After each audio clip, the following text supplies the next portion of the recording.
ಮಧ್ಯರಾತ್ರಿ 2:47. ಮಳೆ ಜೋರಾಗಿ ಬರುತ್ತಿತ್ತು.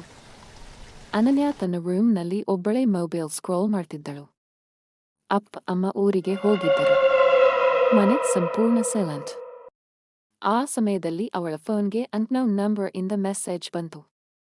ಕಿಟಕಿಯ ಹೊರಗೆ ನೋಡ್ಬೇಡ. ಅವಳು ಫಸ್ಟ್ ಪ್ರ್ಯಾಂಕ್ ಅಂತ ಇಗ್ನೋರ್ ಮಾಡಿದಳು. ಆದ್ರೆ ಮತ್ತೆ ಮೆಸೇಜ್ ಬಂತು. ನೋಡಿದ್ರೆ ಅವನು ನಿನ್ನನ್ನು ನೋಡ್ತಾನೆ. ಅನನ್ಯಾಗೆ ಭಯ ಶುರು ಆಯ್ತು. ಅವಳು ಕರ್ಟೈನ್ಸ್ ಕ್ಲೋಸ್ ಮಾಡಲು ಕಿಟಕಿಯ ಹತ್ತಿರ ಹೋದಳು.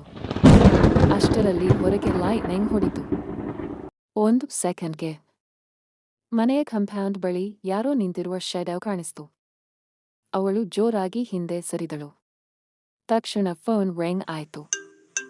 ಅನ್ನೋನ್ ಕಾಲ್. ಕಂಪಿಸುತ್ತಾ ರಿಸೀವ್ ಮಾಡಿದಳು. ಅತ್ತಿಂದ ಒಂದು ನಿಧಾನವಾದ ಗಂಡಸರ ಧ್ವನಿ.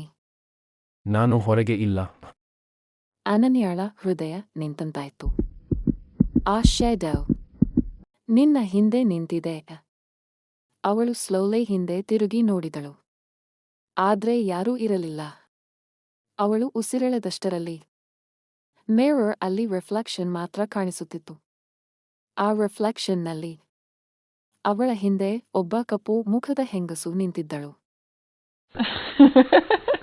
ಅನನ್ಯ ಭಯದಿಂದ